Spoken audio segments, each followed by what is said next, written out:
প্রিয় বন্ধুরা, আসসালামু আলাইকুম। আশা করি সকলে ভালো আছেন।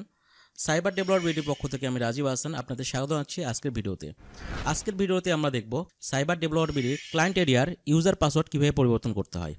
যে অ্যাকাউন্টের আপনি ইউজার পাসওয়ার্ড পরিবর্তন করতে যাচ্ছেন, প্রথমে আপনাকে ক্লায়েন্ট এরিয়াতে সেই অ্যাকাউন্টে লগ ইন করতে হবে। তো আমি আমার এই অ্যাকাউন্টে লগ ইন করছি, এই অ্যাকাউন্টের আমি পাসওয়ার্ড পরিবর্তন করতে চাই। তো এই পাসওয়ার্ড পরিবর্তনের জন্য প্রথমে লগ ইন করে আপনি ডান পাশে যে ইউজার আইকনটা আছে এটাতে ক্লিক করবেন। এটাতে ক্লিক করলে এখানে আপনি সিকিউরিটি সেটিং নামে একটা অপশন দেখতে পারবেন। তো আমি সিকিউরিটি সেটিংসে ক্লিক করতেছি। সিকিউরিটি সেটিংয়ে ক্লিক করার পর এখানে আপনি চেঞ্জ পাসওয়ার্ড নামে একটা ট্যাব দেখতে পারবেন, এই ট্যাবটাতে ক্লিক করবেন। তো আমি চেঞ্জ পাসওয়ার্ডে ক্লিক করলাম। চেঞ্জ পাসওয়ার্ডে ক্লিক করার পর কিন্তু এই যেখানে আমাদের চেঞ্জ পাসওয়ার্ডের অপশনটা চলে আসবে। প্রথমে আপনার যে পুরাতন পাসওয়ার্ডটা আছে এক্সিস্টিং পাসওয়ার্ড, এখানে সেই পাসওয়ার্ডটা দিতে হবে এবং তারপরে আপনার দুটো পাসওয়ার্ড ঘর পাবেন, যে নিউ পাসওয়ার্ড আর একটা হচ্ছে কনফার্ম নিউ পাসওয়ার্ড।